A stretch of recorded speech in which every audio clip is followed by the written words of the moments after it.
Ladies and gentlemen, boys and girls, welcome to another session of podcast. I wish and I'm sure you will enjoy listening to the broadcast. Dr.C.K.Nandagopalan. A little bit about carbohydrates. Let's go to the basics, understand what carbohydrates are, how they affect us, and then maybe we can go on to rice and wheat, and Sir can tell us more about it. Hello, sir, and wish you a very happy new year. Happy New Year to you, Vishaka. Nice seeing you. So we'll start with carbohydrates. Please. If you can explain the basic nature of carbohydrates. Yeah, carbohydrate is abundantly found molecule on Earth. It's a molecule by itself. An atom is the smallest component of any material, and a group of atoms come together, form a molecule, in which carbohydrate is the abundantly found molecule on Earth. And all living species is more so made with carbohydrate. You and me, Right. we are made with 6 major atoms, up to 99% only. That is oxygen, carbon, nitrogen, calcium and phosphorus. 6 of them. Out of which 92% of the atom is oxygen, carbon and hydrogen. Yeah. Animal kingdom, all other living species on Earth, we are all oxygen based, and also a formula of a balance mechanism of oxygen, carbon and hydrogen.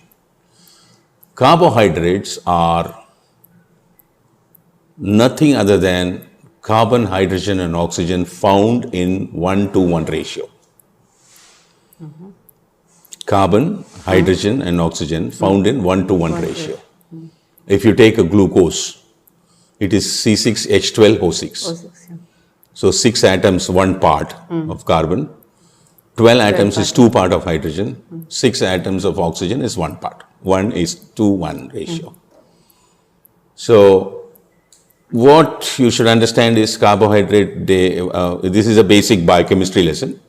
In biochemistry, if you go the basic lesson in which they teach you about what carbohydrate is all about, they divide it into 4 categories. That is monosaccharide, disaccharide, oligosaccharide and polysaccharide. Saccharide is the Greek word for sugar. Mono is single. Glucose, galactose and fructose, they are the simple sugars, single molecules. They are the building blocks. They all share C6H12O6 formula. 6 atoms of carbon, 12 atoms of hydrogen, 6 atoms of oxygen, make a glucose, make a galactose, make a fructose. So in which they divide glucose into 2 categories, alpha and beta. There is a difference there, alpha and beta glucose. Out of the OH group of carbon, that is the 6 atoms of carbon, the first atom of the carbon and the 6th atom of the carbon pointing at the opposite direction, if you can go to the net and see the molecule picture, you will know, is called the alpha glucose. Okay. Because it has an alpha configuration. If the first and the 6th carbon atom in the glucose pointing at the same direction is beta configuration. It's called the beta glucose. In galactose, it is beta galactose, you can understand, pointing at the same direction, one of the 6 carbon. But the 4th carbon of the galactose is pointing towards the downwards direction. In fructose, it is also beta fructose, but the 2nd carbon of the fructose is having a different configuration, and then the formation of the carbon atoms is different from glucose. This is all the monosaccharide molecules called glucose, galactose and fructose. In a disaccharide, it is maltose, lactose and fructose. They are 2 molecules. Okay. A glucose plus glucose is maltose. They are called 1:4 glycosidic bonding. The first carbon of the first glucose and the 4th carbon of the 2nd glucose is involved in the linking process. They are connected to each other. So they are sticking with each other. It's called the maltose. The lactose is found in milk. You know that. Yeah. So it is alpha glucose plus beta galactose makes, they are also 1-4 glycosidic bonding, makes lactose. The alpha glucose plus beta fructose makes sucrose. But the first carbon of the alpha glucose and the second carbon of the beta fructose is involved in the linking process. So if you see the molecular arrangement there, the fructose molecule flip over glucose. So that's sucrose, what we are using as sugar. So oligosaccharide is 15 to 20 glucose maximum, sticking with each other at 1-4 glycosidic bonding. Those plants which do not produce starch. Starch is polysaccharide. We are going to come to that next. It's called oligosaccharide. 10 to 15 glucose sticking with each other. We don't use such plant kingdom. But there are a plant kingdom called agavin. It produces oligosaccharide. So they produce this tequila, the alcohol out of it and all that. We don't get any starch from these plants. Okay. So they don't contribute to our food. Okay. Polysaccharides are hundreds and thousands of glucose in a linear chain with 1-4 glycosidic bonding. So they are divided into two categories. One is amylose and the other one is amylose-pectin. Amylose are linear chain of glucose with 1-4 glycosidic bonding without the branch points. Amylose-pectin are linear chain of glucose with branch points. So at the branch point, they are also 1-6 glycosidic bonding. Yes. You have, if you take a rice or if you take wheat, if you take aloo, that is potatoes and all that, they are all starch material. They are all linear chain of glucose. The amylose without branch points are representing around 25%. The amylose-pectin are representing around 75%. They are all, because of their network, it's polymer in nature. So it's called the polysaccharide. Polysaccharide. This is how, if you take our human system, if you take a single human cell, the DNA and the RNA or the basic components in the part of the cytoplasm inside the cell, they are all called carboribose. So we are very much built with more of oxygen, carbon and hydrogen atoms. So the nature has made carbohydrate as our food. As a food. Yeah. As a basic building block of our foods. Not building blocks, it is a required food to fuel yourself. You need a fuel to run your entire system inside. All the cells have to function.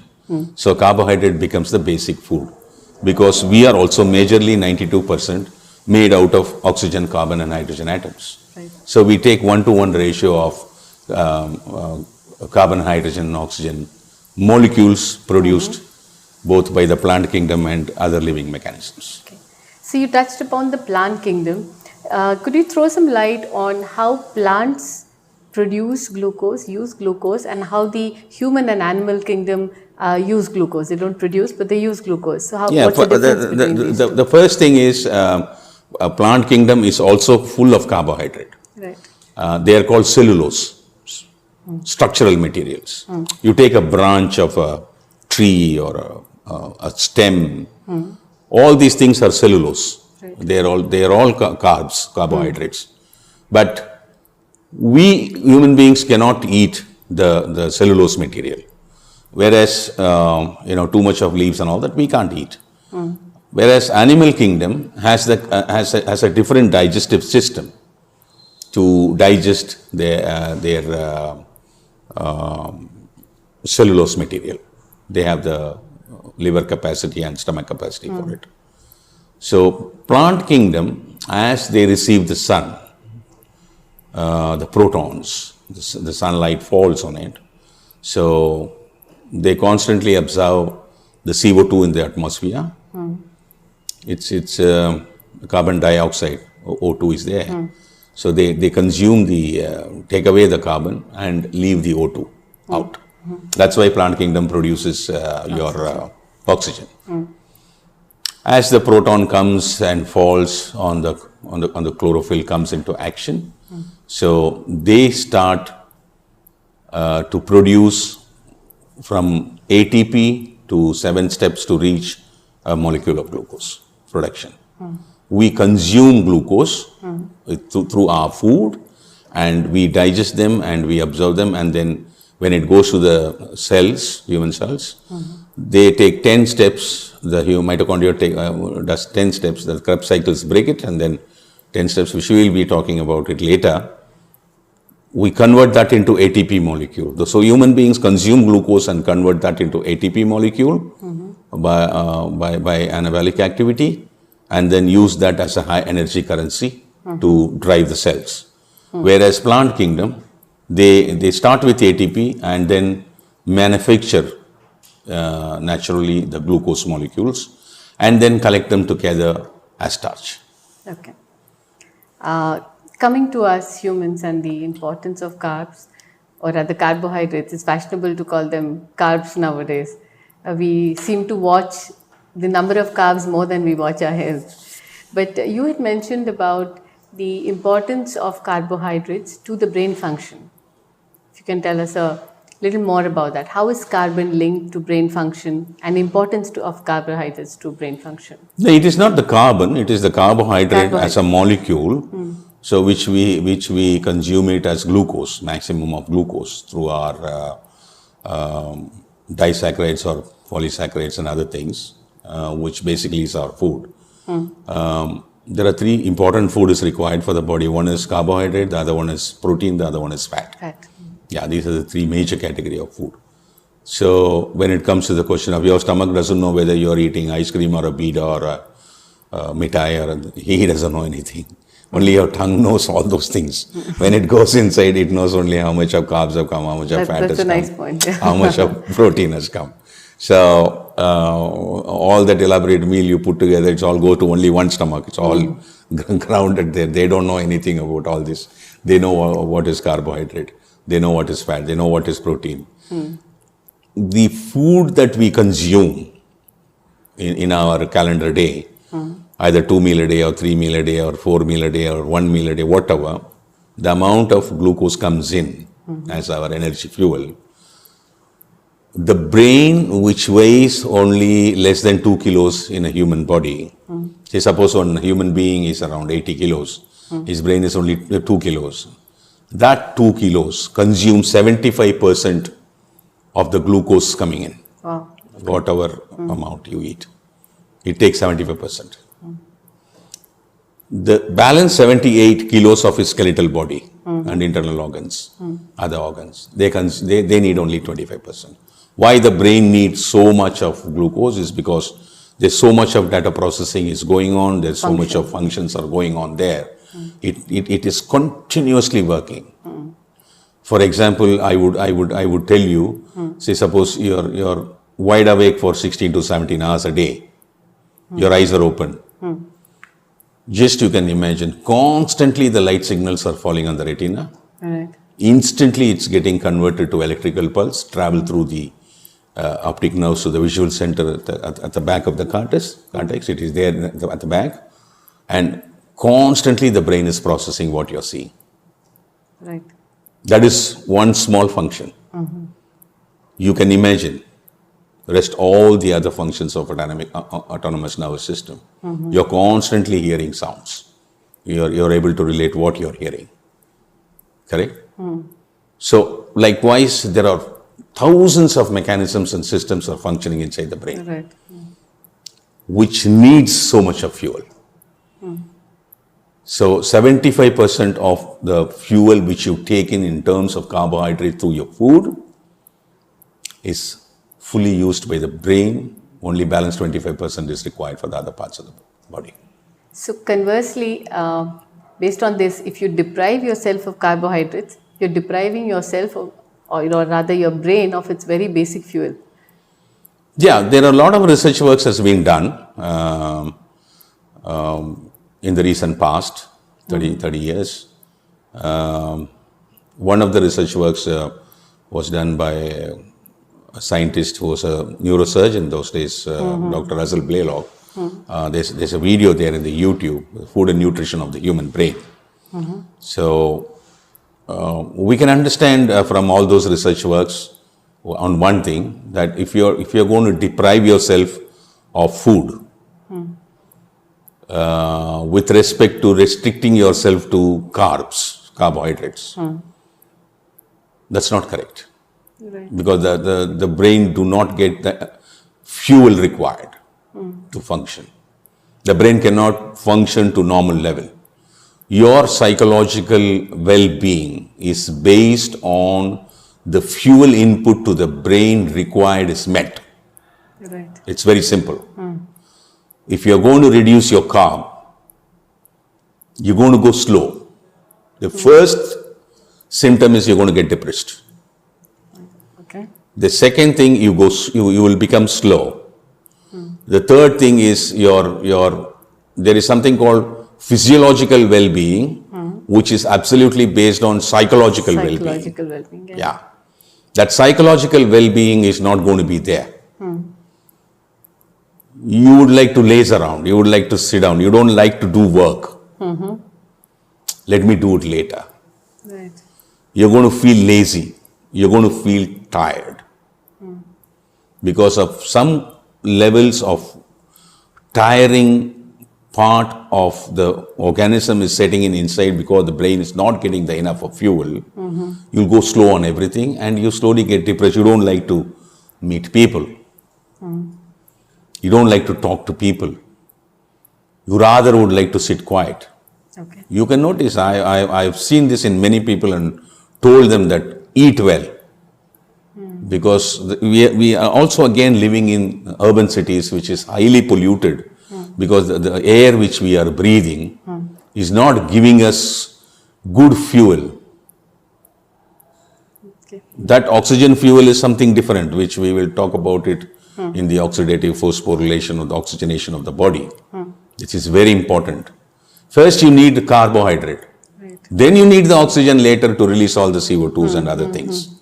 Right. So if you are going to deprive yourself from carb, you're going to slow down on everything. That's why you see the diabetic people, they've been requested by the food and nutrition experts rice. to reduce the carb. Right. Their aim is to make sure the glucose in the blood is levels maintained, to keep it on the lower side. But the principles of science with respect to physiology and physiological function in relation to food and nutrition very clearly says that we need so much of glucose to your brain. Right. But we work exactly opposite to it. I am only a food and nutrition guy. I don't know anything about the About the neurological part of food and nutrition. No. True. What you I don't. My intention is to make sure my clients who come to me suffering from diabetics or various types of diabetes, that their blood level should be maintained in order to keep the HbA1c low. But on the other side, you have made that person tired and depressed. True, I've seen this practically. Yeah, so food and nutrition should try and develop techniques to make sure the carbohydrates are properly getting transported to the cells instead of not giving you the carb. Right.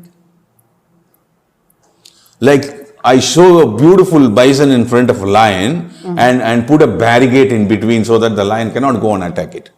I have the food in front of me, but I can't eat. You can't eat it, yeah. There's something like that.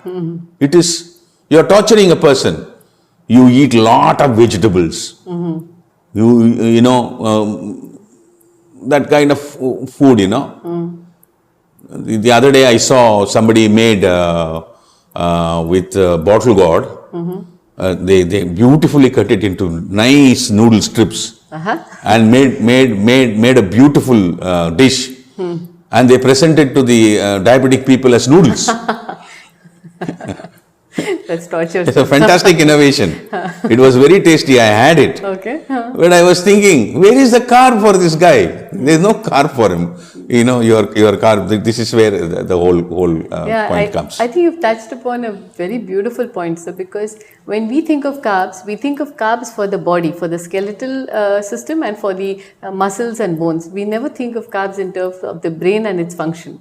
And I would like our viewers to think about it. When you talk about carbs, you're talking about only 25% of the use of carbs and not the 75% that's really going or needed for your brain. So thank you so much for touching upon it so elaborately.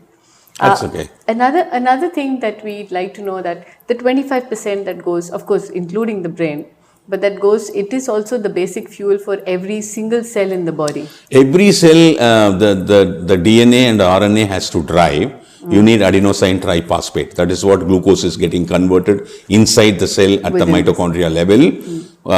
ATP molecules, which is the high energy currency. According to the modern science, each glucose received by the cell is converted to 38 ATP molecules. They need this energy currency, then only the DNA and RNA can drive, then only your cell can function.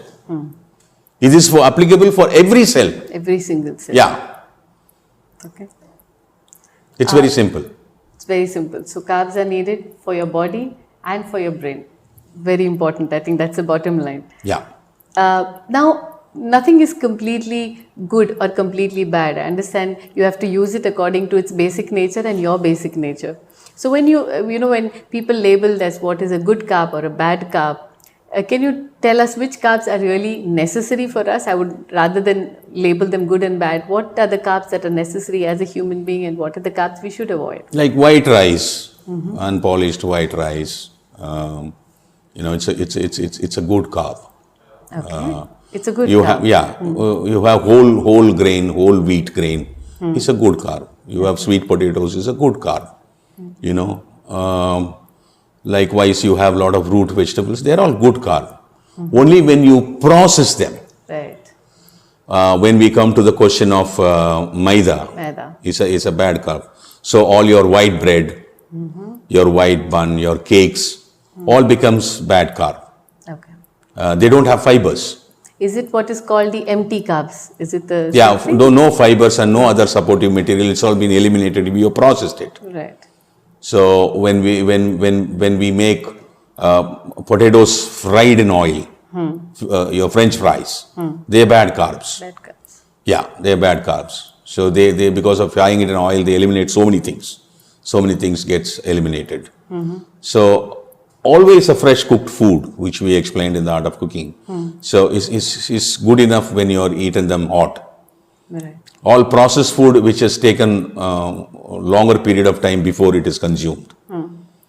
A bread is made 2 days back and it has come to you. It's not a good carb because retrogradation is very high in terms of resistant starch.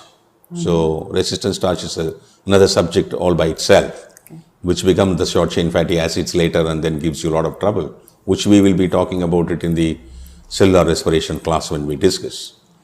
So if you go to the net, you can very clearly, they have demarked and given what is a bad carb and what is a good carb.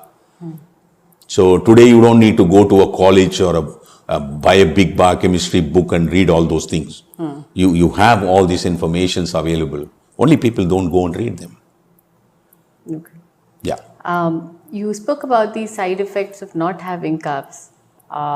Briefly, you said about being sluggish and not being interested in meeting people or doing things or procrastinating. Could you talk a little more about what all happens also at the body cellular level when you deprive yourself of carbs? Functions become slow. Exercise is what is most needed. If you want to really burn your carb inside you, fasting is a good way of doing things. Fasting is one of the most brilliant mechanism spoken in our ancient system. They ask you to fast at least 1 week full, one day a week. I'm sorry, one day a week full. Yeah. You can fast. If you take the Jains, the authentic Jains, they fast days together when they are sick. They only drink water. They recorrect themselves. They don't go for medicine. When you don't go for food, when your biochemistry is not getting contaminated, or your blood is free of contamination, your biochemistry has no work, then it starts recorrecting things to Realigning. bring back order inside. So exercise is one of the most important thing. You burn your carb.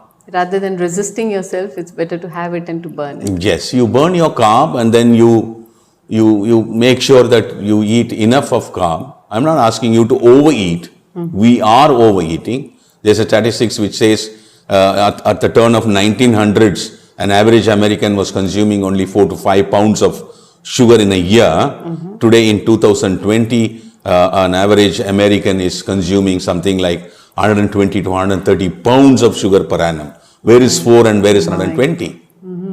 Because there's so much of sugar is hidden in all your processed food. My God. So this is where it lies. So, one last question, sir. Can we really live without carbs? We try to reduce. No, we them. cannot. It is not possible. Carbohydrate is God-given food. I would say that God means nature, nature-given food. Nature is built, designed and built you and the animals and all the other living organisms with oxygen, carbon and hydrogen atoms in maximum. And He has given you the food in terms of carbohydrate for you to survive. And if you feel that you can live without carbohydrate, if you are conditioned to food and nutrition, you have to have carbohydrates for your psychological and physiological well-being. Otherwise, you go to Saivam concept, stay without food and Without nutrition, develop techniques to use cosmic wave energy as your energy fuel, then you don't need fat and Food at all. protein at all. Yeah, Right. that's it. Thank you very much for spending your quality time. Thank you very much for your attention. I wish you enjoyed this session. See you later.